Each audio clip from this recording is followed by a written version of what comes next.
తిరుచానూరులో పద్మావతి అమ్మవారి యొక్క విశేషాలు. తిరుమలలో ఏటా అంగరంగ వైభవంగా జరిగే శ్రీ వెంకటేశ్వర స్వామి వారి వార్షిక బ్రహ్మోత్సవాలు 500 సంవత్సరాల కిందట తిరుచానూరులోనే నిర్వహించేవారు. తిరుమల క్షేత్రము పూర్వము దట్టమైన అటవీ ప్రాంతంలో ఉండేది. సాయంత్రమైతే క్రూర మృగాలు తిరుగుతుండేవి.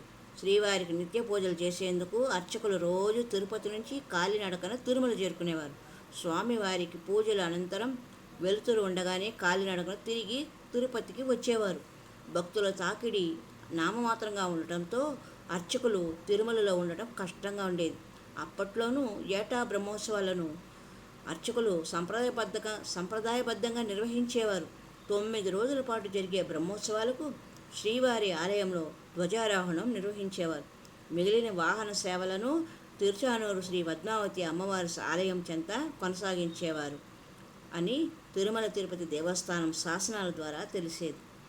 ఉత్సవాల్లో చివరి రోజు జరిగే చక్రస్నాన ఘట్టాన్ని శ్రీ పద్మావతి అమ్మవారి పద్మసరోవరంలోనే నిర్వహించేవారని అమ్మవారి ఆలయ ప్రధాన అర్చకులు తెలిపారు. ధ్వజావరోహణం కార్యక్రమాన్ని తిరుమల శ్రీవారి ఆలయంలోని నిర్వహించి ఉత్సవాలు ముగించేవారు. ప్రస్తుతము తిరుమల చక్కగా అభివృద్ధి చెందడం వలన తిరుమలలోని అన్ని బ్రహ్మోత్సవాల కార్యక్రమాలు జరుగుతూ ఉన్నాయి. అలాగే కార్తీక మాసంలో అమ్మవారికి బ్రహ్మోత్సవాలు జరుగుతాయి. ఇదండి విశేషము. తిరుచానూరులోని శ్రీవారి బ్రహ్మోత్సవాలు, పద్మావతీదేవి ఉత్సవాలు.